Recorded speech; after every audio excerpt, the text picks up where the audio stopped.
Բարև ձեզ, Ստեփան Գրիգորյան YouTube-յան ալիքի մասնակիցներ, ողջունում եմ ձեզ բոլորիդ, այսօր հոկտեմբերի 10-ն է, շարունակում ենք մեր աշխատանքը, այսօր մենք կխոսենք Իլհամ Ալիև, Վլադիմիր Պուտին, Դուշանբեում, ԱՊ երկրների գագաթնաժողովի շրջանակներում երկկողմ հանդիպման մասին, ես կբնորոշեի այդ հանդիպումը այդպես. Իլհամ Ալիևը հերթական անգամ չոքացրեց Պուտինին։ Հետաքրքիր զրույց էր,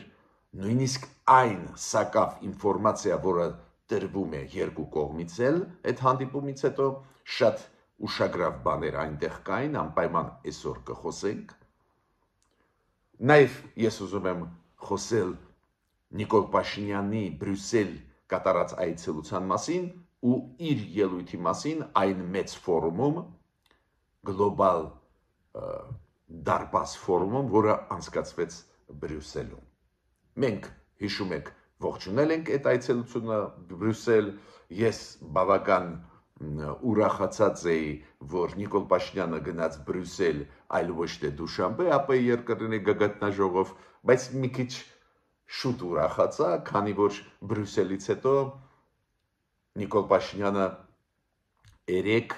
Բրյուսելից հետո մեկնեց, այնուամենայնիվ ԱՊ երկրների գագաթնաժողով, չգիտեմ ելույթ ունեցավ, չունեցավ, այսօր կիմանանք դրա մասին, բայց ցանկացած դեպքում Բրյուսել կատարած այցելությունը ես բարձր եմ գնահատում ու այնտեղ ելույթի մասին Նիկոլ Փաշինյանի մի քանի խոսք անպայման այսօր կասեմ։ Այդ երկու կարևորագույն հարցեր են, որոնք մենք կշոշափենք այսօր։ Պարզ է, մեր ավանդույթը ես բաց չեմ թողնելու, նաև առանձին զարգացումների մասին աշխարհում, նաև Գազայի հետ կապված մի քանի խոսք կասեմ, այդ ավանդույթը կա, բայց մինչև սկսել է այսօրվա իմ ելույթը, ես ուզում եմ խնդրել ձեզ բաժանորդագրվել, կիսվել, լայքել, աջակցել մեր YouTube-յան ալիքին, դուք տեսնում եք ինչքան կարևոր գործ ենք մենք անում ամբողջ հայության համար, եւ սփյուռքայության համար, եւ արցախայության համար, եւ բոլոր բացառությամբ Հայաստանի Հանրապետության քաղաքացիների համար։ Ուրեմն, մինչև անցնելը այդ երկու գլխավոր հարցերի, ես ուզում եմ ասել, որ երեք Դոնալդ Թրամփը Միացյալ Նահանգների նախագահան հայտարարեց, որ Համասը եւ Իսրայելը ստորագրեցին առաջի փուլը խաղաղության ծրագրի Իսրայել-Համաս։ Պարզ է, բացի ուրախությունից ուրիշ բան ես չունեմ ասելու, բացի դրական էմոցիաներից, պարզ է այնտեղ ահավոր ծանր է վիճակը Գազայում, պարզ է, որ պատանդները կամ գերի վերցրած իսրայելցիները պետք է ազատ արձակվեն Համասի կողմից, պարզ է դա եւ շատ լավ կլինի, որ Իսրայելը դադարեցնի ռազմական գործողությունները Գազայում, ուրեմն միայն կարելի է ողջունել այս ստորագրված Իսրայելի եւ Համասի կողմից առաջի փուլը խաղաղության process-ի Իսրայելի Պաղեստինի հետ։ Միայն կարելի է դա ողջունել։ Կկարողանան իրականացնել, թե ոչ դժվար է ասել, օրինակ մինչև այսօր մենք չունենք ինֆորմացիա։ Վարչապետը Իսրայելի Նետանյախուն կարողացավ անցկացնել այս որոշումը իր կառավարության ներսում։ Դուք գիտեք, Իսրայելի օրենքների համաձայն այս ձևի որոշումները անպայման պետք է հավանություն ստանան կառավարության։ Հետո պարզա Կնեսետի, պարլամենտի Իսրայելի, բայց այս առաջի փուլը, եթե կառավարությունը համաձայնվի, Իսրայելից շատ կարևոր է։ Մինչև այսօր դեռ մենք ինֆորմացիա չունենք, այնտեղ կային տարաձայնություններ, այնտեղ կան ռադիկալ կուսակցությունների կառավարության անդամներ, ուրեմն սպասենք այդ քվեարկությանը։ Բացի դրանից Դոնալդ Տրամպը ասեց, երբ որ ողջունեց այդ ստորագրած փաստաթուղթը, շնորհակալություն հայտնեց Քաթարին, շնորհակալություն հայտնեց Եգիպտոսին, Թուրքիային, ովքեր միջնորդ էին ու օգնում էին Միացյալ Նահանգներին, որ Իսրայելը Համասի հետ ստորագրի փաստաթուղթ։ Դոնալդ Տրամպը ասեց, որ Իրանը համաձայնվեց այս փաստաթղթի հետ։ Տրամպը ասեց, որ ինձ առաջարկել են ելույթ ունենալ Կնեսետի առջև, ես համաձայնվեցի, Իսրայելի պարլամենտի առջև։ Ուրեմն ստեղ գնում են procesներ ու հույս կա, որ Համասը կվերադարձնի Իսրայելին այն 20 պատանդներին կամ գերի վերցրած իսրայելցիներին Համասի կողմից։ Դրա դիմաց Իսրայելը կտա 2000 կալանավորված պաղեստինցիների տարբեր ժամանակներում 2000 հոգու այդ 20-ի հետ կփոխանակեն։ Նայենք կկարողանան իրականացնել այս առաջի փուլը կողմերը, կկարողանան գլխավոր հարցը լուծել 20 իսրայելցի վերադարձվի Իսրայել ու 2000 պաղեստինցի ազատ արձակվեն բանտերից։ Նայենք, այդ կարևոր նախապայման են երկու կողմից։ Իսրայելը նաև խոստում տվեց իր զորքերը մի քիչ հետ քաշել, ոչ թե դուրս բերել Գազայից, ինչ որ գծեր կան այնտեղ ու պայմանավորվեցին, որ Իսրայելը մի քիչ հետ կքաշի Գազայի ներսում իր զորքերը։ Նայենք ուրա գնալու զարգացումը։ Ուրեմն մյուս հարցը, որի մասին ուզում եմ այսօր խոսել, դա մեր պատվիրակության պարլամենտի, մեր ազգային ժողովի պատվիրակության մասնակցությունը ԵՀԿ-ի պարլամենտական վեաժողովի նիստին, այս նիստը այս տարի անցնելու է Ստամբուլում, հոկտեմբերի 16-ից 20-ը, այս ամիսը մոտ օրերս դա կլինի։ Նու պարզ է, որ եթե մենք գնում ենք դեպի խաղաղություն, ինչ-որ պրոցես գնում է Թուրքիայի հետ, կարծես թե բավական լուրջ պրոցես է գնում Թուրքիայի հետ, Ադրբեջանի հետ նախաստորագրեցին խաղաղության պայմանագիրը, ակնհայտ է, որ մեր պատվիրակությունները կամ Ադրբեջանի Թուրքիայի պատվիրակությունները անպայման պետք է այս ձևի միջոցառումները օգտագործեն ու մասնակցեն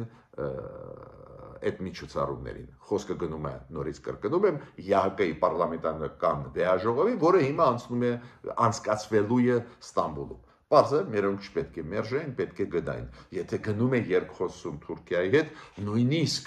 մենք լսում ենք այս ձևի ակնարկներ, որ Թուրքիան կբացի հայ-թուրքական սահմանը մյուս տարվա հունվարից 2026 թվին։ Կարևոր նաև ինֆորմացիա հասավ մեզ, ուրեմն Ադրբեջանի հատուկ ծառայությունների գործակալության ղեկավարը հայտարարեց, որ Հայաստանի հետ գնում է process կապված անհայտ կորած մարդկանց հետ։ Հիշում եք, Վաշինգտոնյան process-ից հետո մեր պատկան մարմինները ասել են, որ կա process ադրբեջանցիների հետ կապված անհայտ կորածների։ Հիշում եք, Նիկոլ Փաշինյանը ՄԱԿ-ի գլխավոր ասամբլեայում շոշափեց այդ հարցը, որ խաղաղության process-ը նաև պահանջում է լուծել հումանիտար հարցեր, ու ինքը ասեց, այն մարդկանց, ովքեր գտնվում են հայեր գտնվում են Բաքվում, շոշափեց այդ հարցը եւ անհայտ կորածների մասին նաև խոսեց Նիկոլ Փաշինյանը։ Ու կարևոր էր, որ այդ մարդը ղեկավարը հատուկ ծառայությունների Ադրբեջանի Նագիև ազգանունով ասեց, որ Հայաստանի հետ կան կոնտակտներ անհայտ կորածների մասին։ Նու պարզ է Ադրբեջանին այս հարցի լուծման հետ կապված հետաքրքրում են անհայտ կորածների ճակատագրերը ադրբեջանցի։ Իրանք հակված չեն ազատ արձակել հայերին Ադրբեջանի բանտերից, Բաքվի բանտերից, բայց ցանկացած դեպքում այդ փաթեթը ուզած Ադրբեջանը պետք է լուծի։ Իմ ասածը նաև որ կարևոր է, որ ադրբեջանական կողմը նաև խոստովանեց, որ կան կոնտակտներ Հայաստանի հետ կապված անհայտ կորածների հետ։ Հիմա անցնում են այսօրվա կարևորագույն հարցին։ Ալիև-Պուտին հանդիպման մասին։ Այո, Ալիևը թրավ գնաց Դուշանբե, պարզ է ԱՊ երկրների նիստը այդքան էլ իրան հետաքրքիր չէր, ես նույնիսկ չգիտեմ այդ նիստում ինքը ելույթ ունեցավ թե ոչ, բայց շատ կարևոր էր իր հանդիպումը Պուտինի հետ։ Հիշում եք Չինաստանում այս տարվա օգոստոսի 31-ին եւ սեպտեմբերի 1-ի այդ գագաթնաժողովը ժամանակ, որը անցավ Չինաստանում Շանխայի համագործակցության կազմակերպության շրջանակներում, հիշում եք անընդհատ Ռուսաստանը ասում էր, մենք հույսով ենք, որ Ալիևը կխոսա Պուտինի հետ, նույնիսկ ոտի վրա, այդպես էլ չստացվեց ոտի վրա, Ալիևը խուսափեց այդ հանդիպումներից ու Ադրբեջանը դա չէ թաքցնում, դժգոհություն Ադրբեջանի դուք գիտեք կապված է անցած տարվա դեկտեմբերի այն ավիա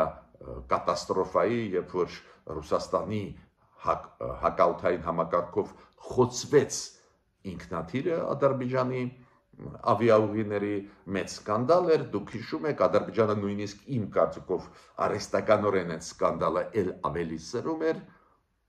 դրանից հետո լուրջ պրոցեսներ էին Ռուսաստանում ադրբեջանցիների դեմ, Ադրբեջանում ռուս լրագրողների, ռուս բիզնեսմենների դեմ բավական լարված վիճակ է, շարունակում է այդ լարվածությունը, ես կասկած չունեմ, որ Ադրբեջանը միտումնավոր սրում է այդ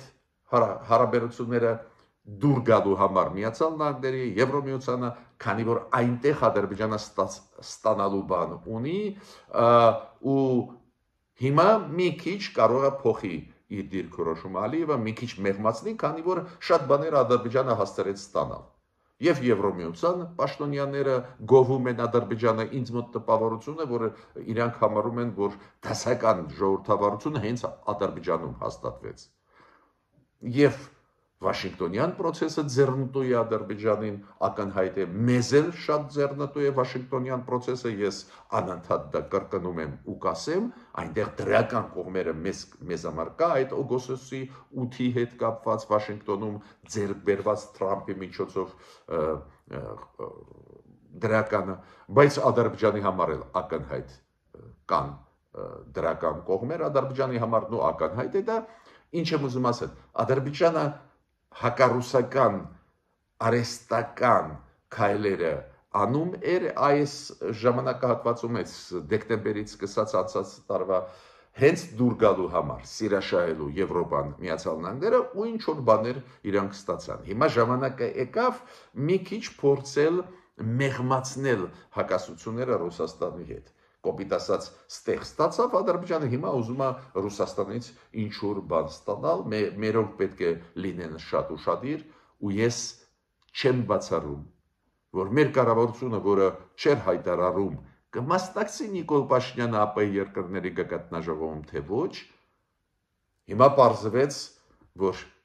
թրավ երեք Դուշանբե Նիկոլ Փաշինյանը Բրյուսելից, ես չեմ բացառում, որ դա պատահականություն չի, դա կապված է նրա հետ, դե պարզ է, եթե Նիկոլ Փաշինյանը գնաց Բրյուսել, հավանականությունը, որ կգնա Դուշանբե, նու գրեթե 0 էր, բայց ինքը գնաց, իմ կարծիքով դա կապված է հենց Ալիև-Պուտին հանդիպման հետ։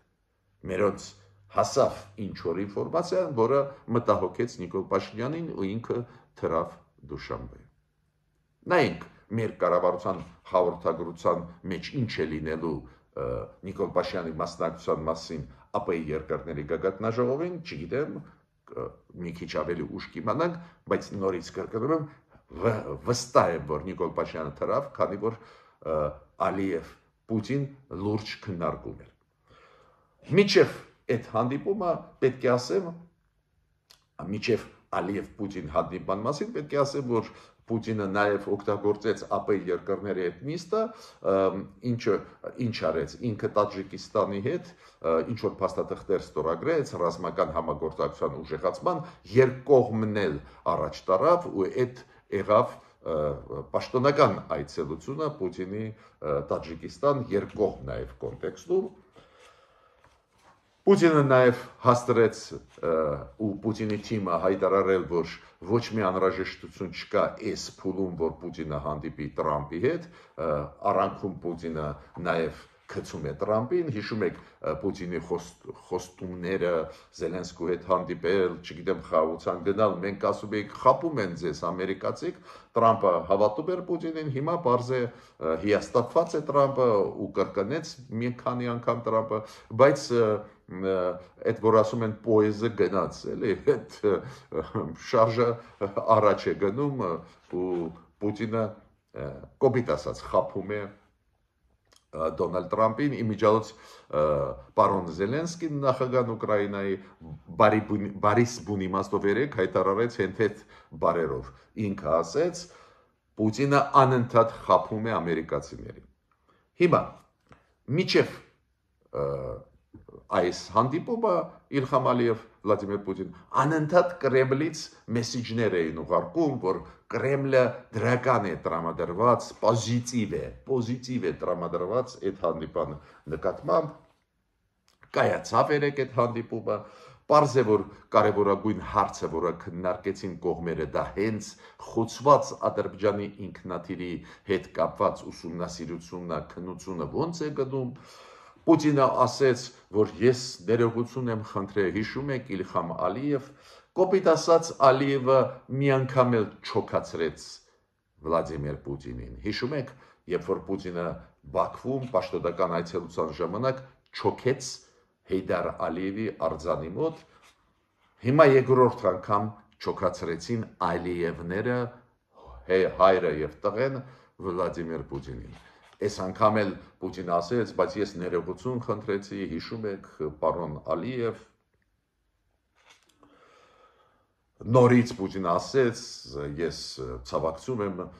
զոհերի ընտանիքներին, Պուտինը արդարանում էր, ինքը ասում է, մեր հակաօդային համակարգը տեսավ Ուկրաինայի դրոնները, փորձում էր գցել պատասխանատվությունը Ուկրաինայի վրա Պուտինը, եթե չլինեին երկու հատ դրոն Գրոզնի օդում, այս կործանումը Ադրբեջանի ինքնաթիռի չէր լինի, զոհեր չեն լինի, փորձում է գցել նաև Ուկրաինայի վրա, արդարանում էր ինքը ասեց, ուղիղ չեն խոցել մեր հակաօդային համակարգը, այդ ինքնաթիռը եւ այլ, արդարանում էր։ Ինչը նորից ուզում եմ ասել, ինքը արդարանալով Պուտինը ասեց, մենք կկոմպենսացնենք, ամեն ինչ կանենք, բայց պետք է ձեզ շատ կարևոր ինֆորմացիա տամ, որի մասին գրեթե չի խոսվում, պահանջը Ադրբեջանի որն է։ Ադրբեջանը ուզում է, որ Պուտինը մի հատ էլ գա Բաքու, մի հատ էլ չոքի Հեյդար Ալիևի արձանի մոտ, այդ նախապայմանն է Ադրբեջանի, երկրորդ նախապայմանը, որ Պուտինը ոչ թե ընդհանուր առմամբ ասի, որ ցավակցում է զոհված ադրբեջանցիների, քաղաքացիների այդ զոհերի իրանց հարազատներին, որ զոհվել են,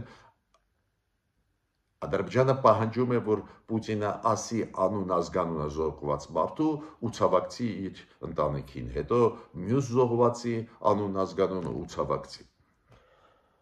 Ադրբեջանի քաղաքականությունը կոշտ մենք մեր մաշկի վրա միշտ զգացել ենք ու այսօր ենք տեսնում ենք, չէ, տեսակ չէ, ոնց է ինքը այդպես կոչված Զանգեզուրի միջանցքը անընդհատ օգտագործում է, նյարդացնում է Հայաստանը, հիմա նույն քաղաքականությունը վարվում է Ռուսաստանի նկատմամբ։ Պարզ է նաև կողմերը ասեցին, որ օրինակ Ալիև ասեց, որ բարձր է գնահատում, որ Պուտինը անձամբ հետևում է այս ինքնաթիռի Ադրբեջանի կործանման քննությանը, պարզ է, Պուտինը ասեց, մենք նույնիսկ առաջարկում ենք այդ ինքնաթիռին, որ վայրեջք կատարի Մախաչկալոյում, բայց իրանք որոշեցին գնան դեպի Ակտաու, Կողմերը նաև ուղարկեցին մեսեջներ, Ալիևը ասեց, մենք բոլոր ծրագրերը Ռուսաստանի հետ իրականացնում ենք, Ռուսաստանն էլ ասեց, որ հետ չեն ընկե մեր հարաբերությունները, այս ձևի ձևական մասը կար, բայց նորից կրկնում եմ, Ադրբեջանը պահանջում է Պուտինից նոր ու նոր ներողություն խնդրելու process, կոպիտ ասած ծանրագույն վիճակում են դնում Պուտինին, այդ մեր մաշկի վրա մենք զգում ենք, իմիջիայլոց ինձ շատ դուր եկավ, որ լրագրողները Պեսկովին հարց տվեցին, այդ բանակցությունների ժամանակ չեք քննարկվել հարց, գերի վերցված, ուրիշ բառ ես չունեմ ասելու, ռուս լրագրողներին եւ ռուս բիզնեսմեններին Ադրբեջանի կողմից, դուք հիշում եք այդ պատմությունները, երբ որ ձերբակալվել էին երկու լրագրող, ծեծել էին իրանց բանտում Բաքվի, հետո ձերբակալվեցին 8 հոգի կամ 10 հոգի ձեռներեց ոլորտից, բիզնեսմեններ Ռուսաստանի իրանց տեսքը դեմքերը հիշում եք ծեծած արյան մեջ ու հարցրեցին իրանց բանի մասին խոսել ենք, Պեսկովը ասեց, որ բոլոր սուր խնդիրները, որոնք կան մեր միջև քննարկվել են Ալիևի եւ Պուտինի կողմից, ինչ եմ ուզում ասել, ակնհայտ է, որ այս թուլությունը Պուտինի Ադրբեջանի նկատմամբ, այն աջակցությունը Պուտինի Ադրբեջանին Արցախի հետ կապված, աջակցությունը, որ ամբողջությամբ տիրի Արցախը եւ աջակցությունը Պուտինին, որ Արցախայությանը վրընդեն Արցախից, բռնի հանեն, պատահականություն չի, ինչ որ թուլություն ինքը ունի Ադրբեջանի ղեկավարների նկատմամբ նախկին ղեկավար Գեյդար Ալիևի եւ այսօրվա Իլհամ Ալիևի նկատմամբ նույնիսկ նսեմացված վիճակում է ինքը գտնվե երեք, քանի որ ընդունված չի, որ լիդերը, առաջնորդը էտել հզոր երկրի, ինչքան էլ պատերազմի մեջ չլինի Ռուսաստանը միջուկային զենք ունեցող երկիր է, որ ասենք 5 անգամ, 10 անգամ ներողություն խնդրի մի լուրջ, միգուցե լուրջ, բայց այնուամենայնիվ մի միջադեպի հետ կապված։ Ցավակցություն հայտնում են, շատ են լինում դեպքեր այս ձևի, ցավակցություն հայտնում են մեկ անգամ եւ վերջ։ Հիմա Պուտինը 10 անգամ այդ ես ինչքան հիշում եմ ցավակցություն հայտնել, բայց Ադրբեջանը պահանջում է առանձին օրակարգով այդ ցավակցությունը հայտնել։ Լուրջ է վիճակը։ Ու ես մտածում եմ, որ այս ինչքան փողեր են ծախսե մեր հարևանները, այս ինչ քայլեր են արել, որ այդքան կախվածություն ապահովեցին Ռուսաստանի ղեկավարների Ադրբեջանի ղեկավարներից։ Հիմա Նիկոլ Փաշինյան Բրյուսելում։ Պարզ է, որ Նիկոլ Փաշինյանը Բրյուսել գնաց կարևոր միջոցառման խաթեր, քանի որ ինքը եղել է վերջի ժամանակներս մի քանի անգամ Եվրոպայում, վերջի այցելությունը լուրջ եղել է Ստրասբուրգ ու Արարատ Միրզոյանը այս վերջի ժամանակներս Բրյուսելից սկսած բոլոր մայրաքաղաքները անցել է եվրոպական գլխավոր մայրաքաղաքները, կարծես թե անհրաժեշտություն չկար, բայց միջոցառումը այդքան կարևոր էր, որ Նիկոլ Փաշինյանը մասնակցեց, դա կոչվում է գլոբալ դարպաս եվրոպական ծրագիրը, որ կոմունիկացիաների բացման հետ է կապված, էներգետիկ կարողությունների զարգացման հետ է կապված, պարզը պետք է գնար Նիկոլ Փաշինյանը գնաց, ես միանշանակ ողջունում եմ, ելույթի ժամանակ ինքը խոսեց խաղաղության խաչմերուկի մասին ու ասեց, որ այդ խաղաղության խաչմերուկը հենց տեղին է, հենց այդ գլոբալ դարպաս եվրոպական ծրագրի կոնտեքստում, հաշվի առնելով ինքը ասեց, որ խաղաղություն հաստատվեց Ադրբեջանի հետ եւ Թուրքիայի հետ լավ process է գնում, ել ավելի մեծ են շանսերը, որ ապաշրջափակում կլինի, դրանից բոլորը կշահեն, շատ գոված Դոնալդ Տրամպին, ինչը իմ կարծիքով ճիշտ արեց, քանի որ Դոնալդ Տրամպի դերը շատ մեծ էր այդ օգոստոսյան 8-ի պայմանավորվածությունների հետ կապված, Դոնալդ Տրամպ ուղի ծրագրի հետ կապված խոսեց, Կենտրոնական Ասիա, Հարավային Կովկաս, Եվրոպա, ամեն ինչ ինքը դա ասեց, դա նորմալ է, ու ես համարում եմ հանդիպումները երկկողմ, որը Նիկոլ Փաշինյանը ունեցավ, նաև շատ կարևոր է Մարտա Կոսի հետ, հիշում եք այդ հանձնակատար դա ընդլայնման Եվրոմիության ընդլայնման հետ կապված, Լյուքսեմբուրգի վարչապետի հետ, այլ պաշտոնյաների հետ, այս աշխատանքները միշտ անհրաժեշտ են, միշտ ուշադրության մեջ պահելու։ Ես միշտ ասում եմ, ողջունելով դա, զգուշացնում եմ կառավարությանը, որ անպայման պետք է իրականացումը ուժեղացնել, այդ լոջիստիկ զարգացումը ուժեղացնել։ Ծրագրերով, այդ շատ կարևոր է, այդ քննարկումները, այդ քաղաքական մեսիջները, բայց պետք է իրականացնել։ Ինչքան շուտ մենք իրականացնենք Թրամփ ուղի այդ ծրագիրը, սկսենք բարիբուն իմաստով վերականգնել մեր ճանապարհները, մեր երկաթգծերը,